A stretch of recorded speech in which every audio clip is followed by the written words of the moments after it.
Olá pessoal, tudo bem? Sejam bem-vindos ao canal. Se liga na história. Imagine um país inteiro por nascer. Uma costa imensa, habitada por milhões de indígenas, mas sem uma única vila portuguesa. É nesse cenário que, em 1530, um homem recebe do rei a missão mais importante da sua vida: cruzar o Atlântico, expulsar invasores franceses e plantar a primeira semente do que viria a ser o Brasil. O nome dele? Martim Afonso de Souza. E a história dele é muito mais do que a fundação de São Vicente. Vamos conhecer o verdadeiro estrategista por trás do início da colonização.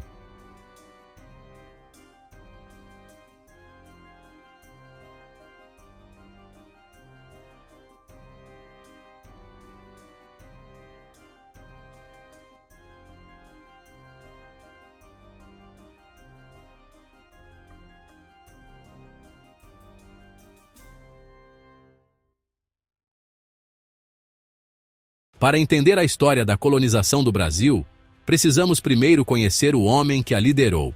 Martim Afonso de Souza nasceu por volta do ano 1500, em Vila Viçosa, um berço da nobreza portuguesa. Ele não era um aventureiro qualquer.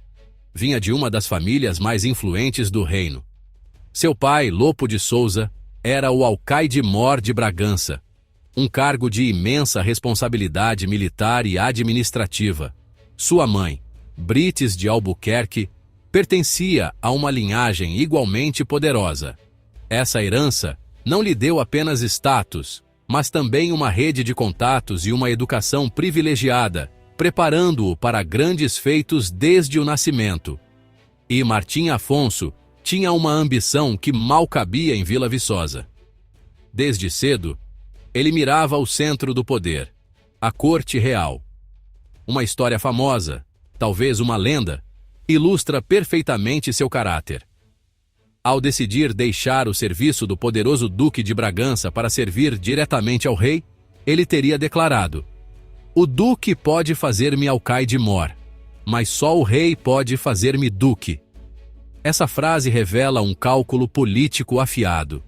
Ele entendia que a verdadeira ascensão social e política estava ao lado do monarca, e não de nobres regionais, por mais poderosos que fossem. Ele sabia exatamente onde investir seu futuro. Na corte, sua inteligência e lealdade não passaram despercebidas. Ele cultivou uma amizade próxima com o príncipe herdeiro, que se tornaria o rei D. João III. Essa relação foi a pedra angular de sua carreira, transformando-o em um dos conselheiros mais próximos e homens de confiança do futuro rei. Mas Martim Afonso não era apenas um político de corredor. Ele era um homem do Renascimento, fascinado pelo conhecimento. Buscou instrução com o maior gênio científico de Portugal na época, o cosmógrafo Pedro Nunes. Com ele, mergulhou nos estudos de matemática, geografia e astronomia. Aprendeu a ler as estrelas, a decifrar mapas e a dominar os instrumentos de navegação. Essas não eram habilidades comuns para um nobre, mas eram absolutamente cruciais para quem sonhava em comandar frotas através de oceanos desconhecidos. Em 1523, ele deu mais um passo estratégico em sua ascensão ao se casar com Ana Pimentel. Ela não era uma nobre qualquer. Pertencia a uma das famílias mais ilustres da Espanha. Esse casamento foi uma aliança poderosa, que o conectou diretamente à alta nobreza espanhola, expandindo sua influência para além das fronteiras de Portugal. E não pense que ele era só um teórico de gabinete ou um diplomata de salão.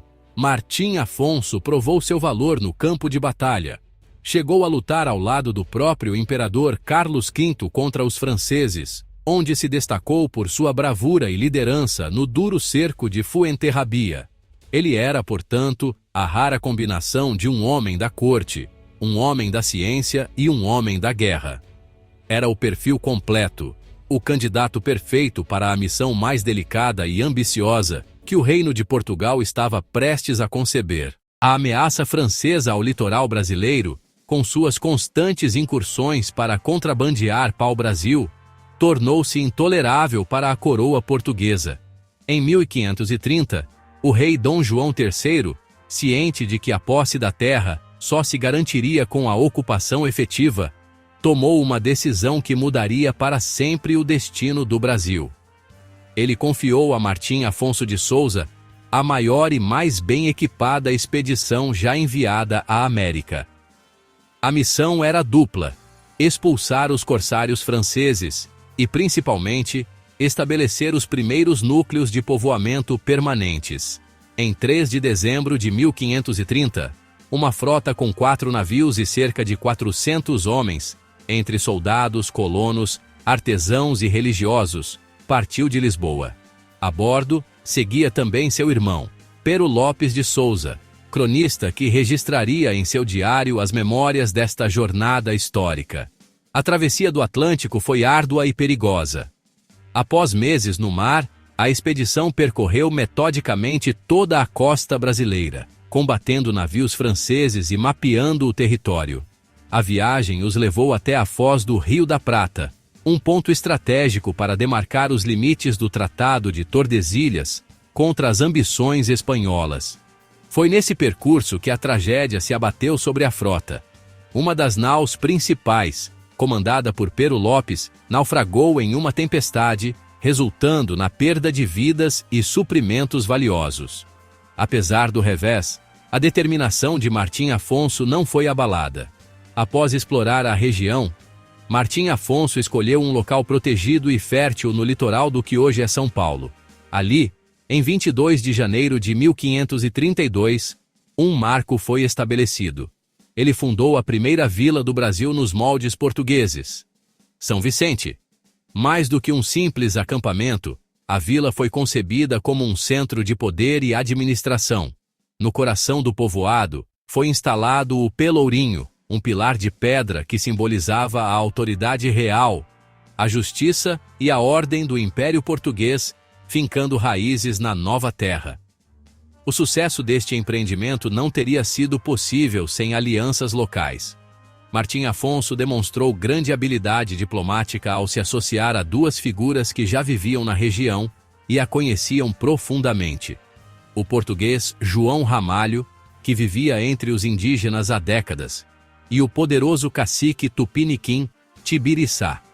Ramalho serviu como intérprete e conselheiro, enquanto a aliança com Tibiriçá garantiu a paz e a cooperação essenciais para a sobrevivência e o crescimento da nova colônia. Com a vila estabelecida e as alianças firmadas, Martim Afonso deu início à verdadeira colonização econômica. Ele introduziu a cultura da cana-de-açúcar, uma planta que se adaptou perfeitamente ao clima e ao solo. Para processá-la, mandou construir o primeiro engenho da colônia, o Engenho dos Erasmos. Este complexo, com suas moendas e caldeiras, não era apenas uma fábrica de açúcar. Tornou-se o motor econômico da capitania, gerando riqueza e consolidando o modelo agroexportador que definiria o Brasil por séculos. A vida, enfim, começava a pulsar na terra brasilis. Mas a consolidação da colônia não foi um caminho tranquilo. A recém-fundada São Vicente, um pequeno ponto de civilização portuguesa em uma terra vasta e desconhecida, logo se viu cercada por perigos. A sobrevivência da empreitada de Martim Afonso seria testada por conflitos humanos e pela fúria da natureza, provando que fincar raízes no novo mundo exigiria muito mais do que apenas coragem e ambição. O primeiro grande golpe veio em 1536, com a Guerra de Iguape, o primeiro conflito armado entre portugueses e espanhóis na América do Sul. A origem da guerra foi uma retaliação direta às ações de Martim Afonso, que havia capturado e exilado o espanhol Rui Garcia de Mosquera por violar o Tratado de Tordesilhas.